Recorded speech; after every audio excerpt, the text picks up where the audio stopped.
Polda Metro Jaya hari ini memeriksa Sekjen HRS Center Haikal Hasan sebagai saksi terkait videonya yang mengaku bermimpi bertemu Nabi Muhammad. Sebelumnya Haikal Hasan batal diperiksa karena reaktif COVID-19.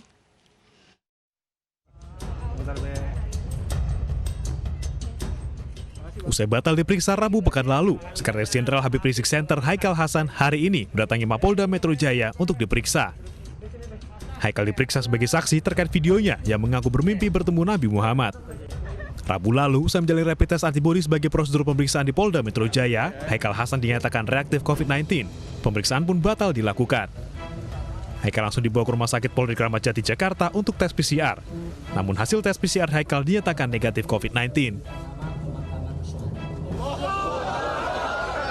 Haikal Hasan dilaporkan atas tuduhan ujaran kebencian, penistaan agama, dan menyebarkan berita bohong oleh Sekretaris Jenderal Forum Pejuang Islam Husin Shihab. Laporan terkait ceramah Haikal yang mengaku bermimpi bertemu Nabi Muhammad. Namanya Umar Abdullah. Anak saya yang kedua, lagi saya gendong, Allah panggil lagi. Namanya Salma Hanifah. Saya nangis sejadi-jadinya. Demi Allah di kubur ini, demi Allah di waktu hujan ini, tiba-tiba, enggak lama, Rasulullah datang dan beliau memegang tangan Umar anak saya, demi Allah memegang tangan Salma anak saya.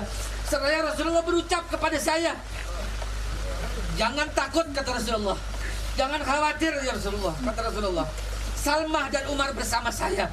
Demi Allah saya mendengar langsung Rasulullah berkata demikian di telinga saya. Sambil megang tangan Umar, sambil megang. Namun Haikal mengaku pernyataan ini dilontarkan semata-mata untuk menghibur keluarga anggota FPI yang meninggal dunia. Dari Jakarta, Nadia Valerie, Yudi Richard, iNews melaporkan.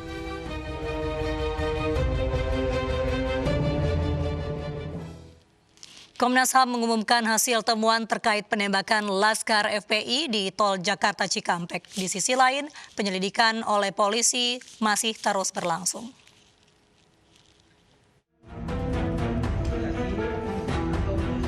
Komnas HAM mengumumkan hasil temuan mereka terkait penembakan Laskar FPI di Tol Jakarta Cikampek. Dalam penyelidikannya, Komnas HAM menyatakan mereka mengumpulkan barang bukti dan meminta keterangan dari pihak FPI, anggota kepolisian, dokter forensik, hingga masyarakat di lokasi kejadian. Komnas HAM menemukan barang bukti berupa 7 proyektil peluru, bagian mobilnya rusak, 4 selongsong peluru, rekaman CCTV, dan rekaman percakapan. Meski demikian, Komnas HAM belum menyimpulkan apapun terkait tewasnya 6 Laskar FPI di Tol Jakarta Cikampek pada awal Desember lalu. Ini di awal, ini banyak proses di sini yang belum tentu nyambung yang memang kita ambil sebelum ada berbagai informasi yang muncul di publik. Nah ini aspek kehati-hatian. Bisa jadi semua barang ini tidak setelah nanti kita uji belum tentu juga nyambung dengan peristiwanya, tapi dipastikan ada sekian barang yang juga nyambung dengan peristiwanya.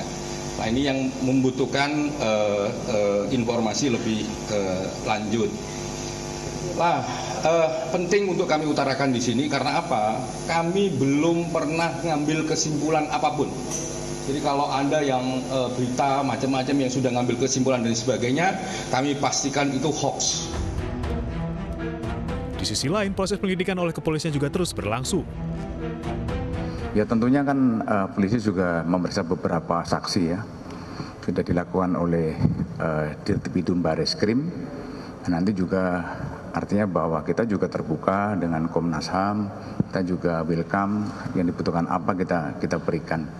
Dan penyidik misalnya diminta keterangan pun oleh Komnas HAM kita juga hadir. Dan kita juga tetap melakukan pemeriksaan nanti sehingga nanti kita bisa mengetahui artinya bahwa peristiwa pidananya seperti apa. Dan kalau misalnya memang ada saksi yang melihat dan mendengar belum diperiksa oleh Bareskrim Polri, bisa nanti akan kita ada namanya hotline, nanti bisa kita panggil, kita undang. Dalam kasus ini, Komnas HAM telah memeriksa lebih dari 30 saksi dari pihak kepolisian. Selain polisi yang terlibat bentrok di lokasi, Dirtipidum Bareskrim Polri juga telah diperiksa. Tim Liputan iNews melaporkan. Pimpinan FPI Rizik Shihab kembali diperiksa di Polda Metro Jaya. Rizik diperiksa sebagai tersangka dalam kasus kerumunan di Megamendung, Bogor, Jawa Barat.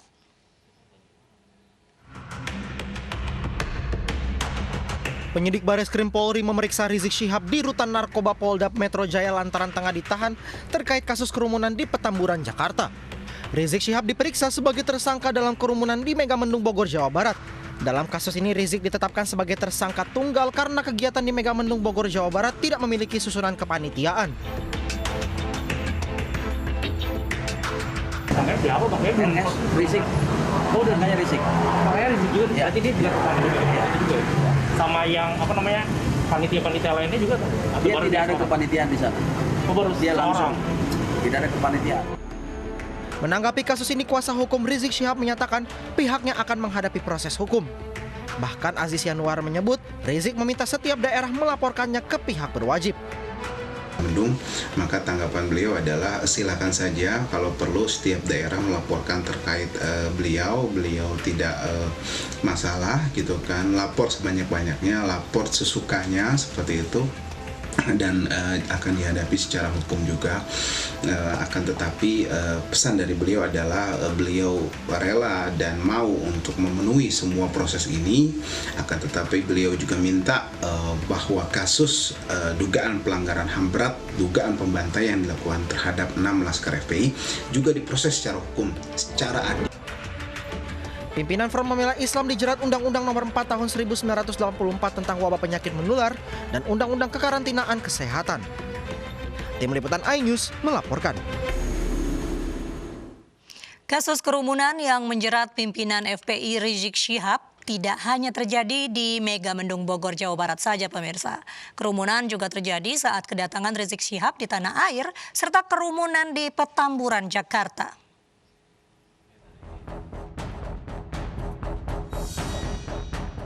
Berawal dari kedatangan Rizik Syihab ke tanah air yang disambut para pendukungnya di Bandara Soekarno-Hatta, Banten. Hingga saat melaksanakan acara Maulid Nabi dan pernikahan putrinya yang mengumpulkan massa. Pemerintah Provinsi DKI Jakarta telah memberikan denda administrasi sebesar 50 juta rupiah kepada Rizik Syihab setelah dinilai melanggar protokol kesehatan saat status PSBB. Pasca terjadi kerumunan digelar pemeriksaan tes COVID-19 di Petamburan untuk mendeteksi timbulnya klaster baru. Namun polisi menegaskan tetap melakukan proses hukum atas adanya dugaan pelanggaran protokol kesehatan.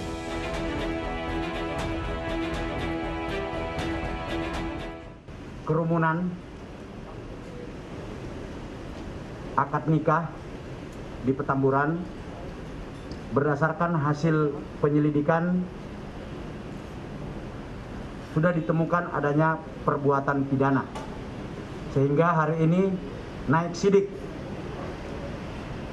Semua pihak yang dipandang perlu untuk dimintai keterangan akan dipanggil untuk dimintai keterangan. Sejumlah pihak diperiksa penyidik Polda Metro Jaya, termasuk Gubernur DKI Jakarta Anies Baswedan. Dalam kasus ini, Rizik Syihab sempat 2 kali tak mengindahkan panggilan polisi untuk dimintai keterangan dengan alasan sedang beristirahat. Pada panggilan kedua, Rizik hanya diwakili kuasa hukumnya. Setelah gelar perkara, polisi menetapkan status tersangka kepada Rizik Syihab atas kasus pelanggaran protokol kesehatan saat pandemi COVID-19. Tim Liputan iNews melaporkan.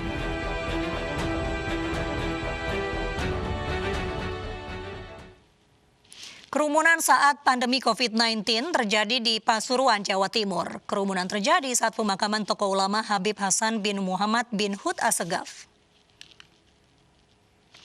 Ribuan pelayat hadir dalam pemakaman Habib Hasan bin Muhammad bin Hud Assegaf di Pasuruan, Jawa Timur hari Minggu kemarin.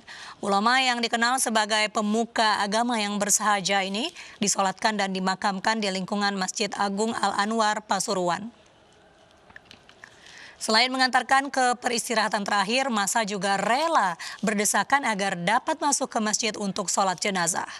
Kabid Humas Polda Jawa Timur, Kombes Pol Truno Yudo Wisnu Andiko, mengatakan tim gugus tugas Jatim yang terdiri dari TNI, Polri, dan Pemprov Jatim akan mendalami terkait kerumunan massa ini.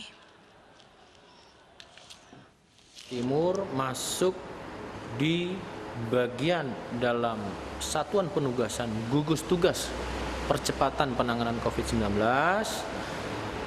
yang terdiri dari pemerintah daerah provinsi, kemudian dari Kodam 5 Brawijaya atau TNI, kemudian dari Polri dalam hal ini Polda Jawa Timur akan menurunkan tim ya untuk melakukan pendalaman.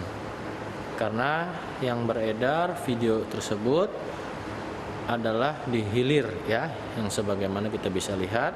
Nanti kita lihat dari awal hulunya ya. Seperti itu dulu.